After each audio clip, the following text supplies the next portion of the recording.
Cade, is the expectation now get close to 100 yards receiving every game after week 1? No, I'm going to catch what they throw to me and get whatever yards they give me. Obviously, there's going to be teams that try and take away Marv and Mecca. And Coach Day was talking about you and Julian stepping up. How much of a focus is that when you know that the focus is on some of these other guys to have the days like you've done? We got a lot of weapons on this team, so just take every opportunity you can and run with it. Who's getting doubled, it doesn't really matter. The ball's got to come to somebody, so whoever gets it, we're comfortable with that ball in their hands. When did you learn the shimmy shake to get open? That's key. He taught me, key. Just ask him about that. I see it on the rewatch, and it doesn't look like something that maybe you would have done a year or two ago, getting that open, an open field. You've talked a lot about trying to get better with your route running. When you see yourself do that on film on the rewatch, it's got to be a little bit of a point of pride knowing that how far you put up first time. Yeah, seeing what you do in the sand out there in the summer kind of come to life a little bit when that happens.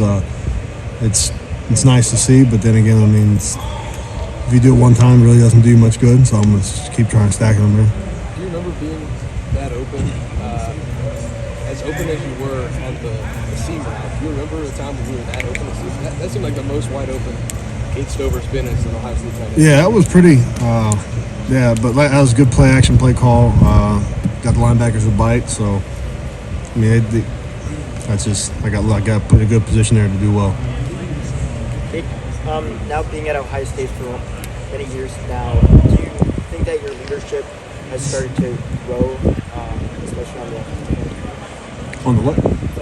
On the offensive side. Oh, yeah. I try and just, like I said, you take everything day by day, and nothing. Don't make sure nothing's forced. I think people that have to feel like they have to talk in situations are normally people that nobody wants to listen to. So just make sure whatever you say comes out naturally, and you mean it, and you can back up what you say. Okay, you were here a couple of years ago. CJ had to go through everything that he did that first game, the second, third, all the talking was behind the scenes. Did you try to tell the guys, especially Devin and Kyle, of how to stay in the moment and stay where they are without all that outside noise? You're talking about like fan-wise, as far as with the fans? As much as fans want to think that they are qualified enough to call plays and come out there and do our job, good for them, but I can promise you that nobody here cares at all about what they say.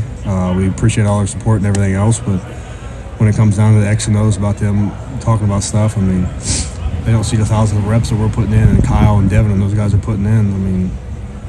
That's a tough spot to step into, and to be honest with you, I think they did well, and I trust wholeheartedly both those guys with the game in their hands.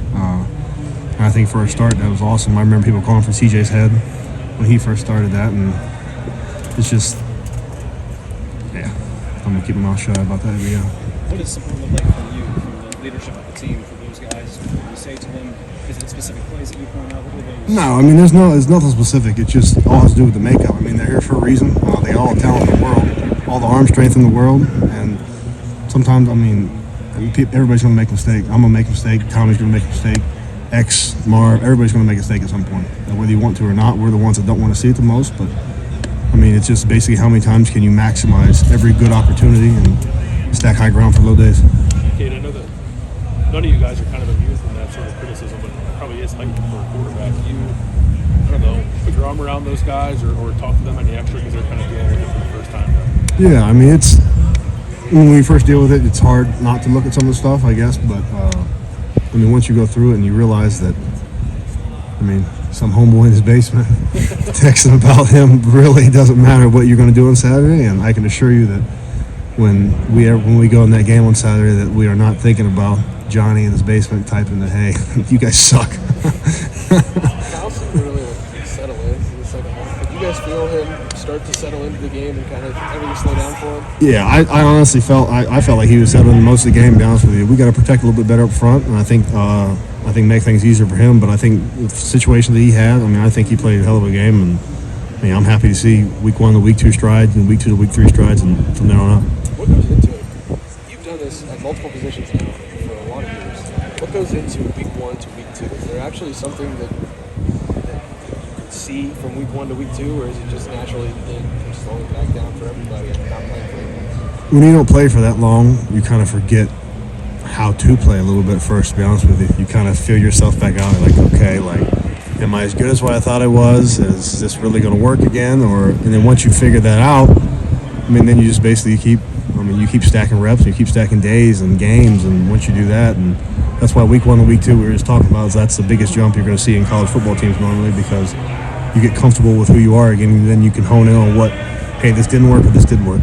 Did you have any of those moments on Saturday What's that? where you forgot how to do this basically? Just, I mean, sometimes you get so like wrapped up in something, and then you take too big of a step, too long of a second step, and I mean stuff that you do every single day, and you kind of lose sight of it. But then once you get the first hit, once you catch your first pass, everything just kind of, you take a breath, and then you're locked in after that. Looking back, the short yardage, you had some troubles there as an offense.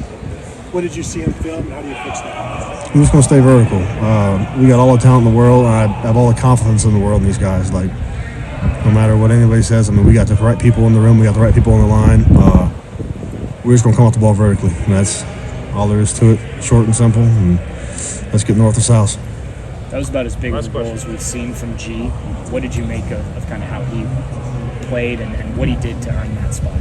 Yeah, I mean, he's done well in the offseason. He's done well in the preseason, and to have him out there as another tight end, that's just good to see more tight ends get playing time, and everybody's always going to cheer for a tight end, especially me.